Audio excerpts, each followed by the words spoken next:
Hi, if this is your first time to log into this channel, welcome to Neurologists. In this video, I will be sharing with you a basic overview of a very common disease that we neurologists see, stroke. Are you aware what a stroke is? Are you familiar with its signs and symptoms? Do you know what to do when you encounter somebody having a stroke? Watch till the end of this video to learn more.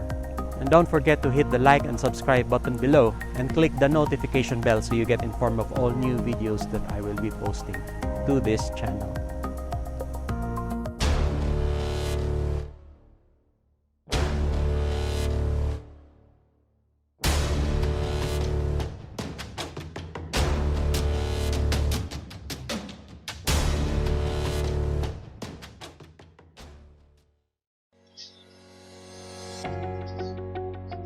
Stroke is a serious matter.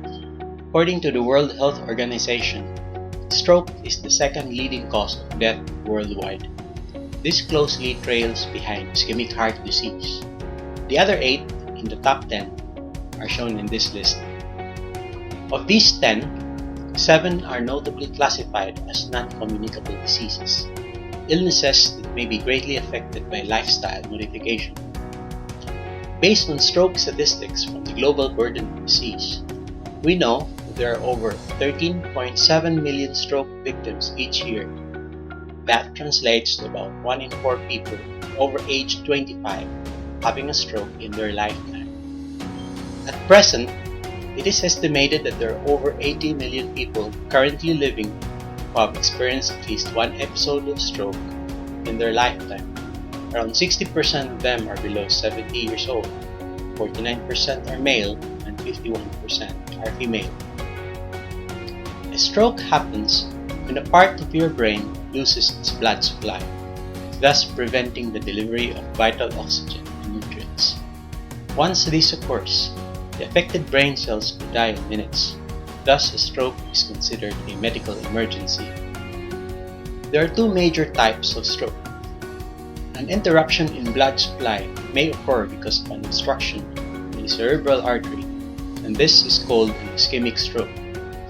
Otherwise, an arterial rupture in one of the cerebral arteries may cause a hemorrhagic stroke. In an ischemic stroke, the damaged area of the brain is called a cerebral infarct.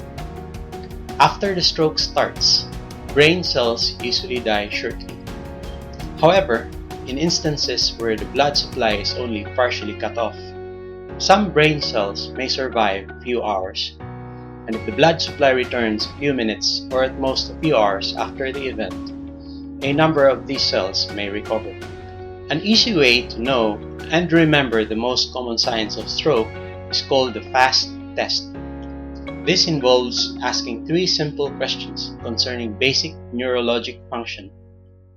If you notice someone having any of these symptoms, dial 911 or any of your local emergency number right away.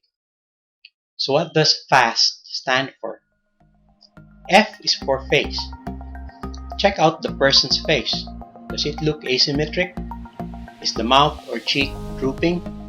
Is there a difficulty in closing one eyelid? A is for arm. Ask the person to lift up both arms. Does one arm lag behind? Is there sudden numbness of either arm? S is for speech. Do you hear the person speaking in a slurred manner? Does the person have a difficulty understanding you? T is for time. In stroke, time is very much of the essence. So when you see any of these signs and symptoms, call your local emergency hotline fast.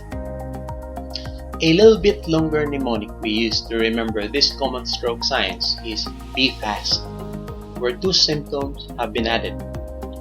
B stands for balance. Did a person experience a sudden problem with his or her balance or body coordination? Did he or she feel very dizzy all of a sudden? E is for eyes. Was there a sudden loss of vision in one or both eyes? Hence, when you encounter someone having a stroke, act fast and be fast. So what are the symptoms of a stroke? Many people mistake stroke as a heart attack. No, it is not. It is something different. A heart attack occurs due to the obstruction of the blood vessels supplying your heart muscles, otherwise known as your coronary arteries. And since a stroke may occur in a similar manner to the blood vessels supplying your brain, stroke may otherwise be called a brain attack. The most common signs or symptoms of stroke include what has been noted in the FAST test, and that included facial weakness, arm weakness or numbness, and difficulty with speech. However, there may be other signs due to stroke, and in totality, stroke signs and symptoms may include any or one of a combination of the following: weakness, paralysis or numbness of the face, arm, or leg, usually on one side of the body, but this may occasionally occur on both sides. Difficulty in speaking or understanding, which we neurologists call aphasia. Loss of balance or dizziness, which may cause an unexplained fall. Sudden blurring or loss of vision in one or both eyes. Sudden, severe, or abrupt onset of headache. Difficulty in swallowing solid or liquid foods. These signs, alone or in combination, may last for a few seconds, a few minutes, or a few hours, or may indefinitely persist. When they disappear within a span of 24 hours, this is what's usually referred to as a transient ischemic attack or TIA. So what are the risk factors associated with stroke? The majority of risk factors leading to stroke are lifestyle related. Hence, with lifestyle modification, anyone may have the power to reduce the risk of having a stroke in their lifetime. These lifestyle-related factors that significantly increases your stroke risk includes the following: hypertension or high blood pressure, cigarette smoking, diabetes mellitus, heavy drinking, lack of regular exercise or physical activity, obesity, and elevated bad cholesterol and triglyceride levels. A particular risk factor that occurs usually among older individuals is the presence of an irregular heartbeat, or what is otherwise referred to as an arrhythmia, such as in atrial fibrillation. Some stroke risk factors unfortunately cannot be controlled. These include gender, age, and family history of cardiovascular disease. The incidence of stroke is usually higher in men than in women in all age classes. On the average, women are several years older than men when they experience their first stroke. The risk for stroke also increases with age. This incidence doubles with each decade after the age of 45. Over 70% of all types of strokes are encountered among patients above age 65. The chance of having a stroke is also significantly increased simply by having a history of stroke in the family.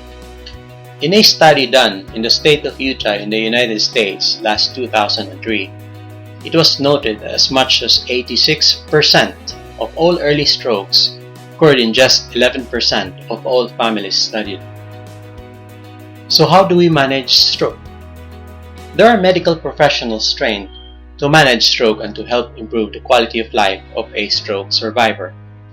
This includes the following: the neurologist, who is usually the major specialist handling the overall management of the stroke patient; the neurosurgeon, who may do a surgical procedure in the brain if such a drastic move is needed, especially in severe hemorrhagic strokes, or in those ischemic infarcts that are large and may practically involve an entire hemisphere of the brain; the physiatrist, who manages the post-stroke rehabilitation of the stroke patient; and the physical, occupational, and speech therapists, who manages hands-on the rehabilitation of the stroke patient, helping him or her get integrated back into the family and society.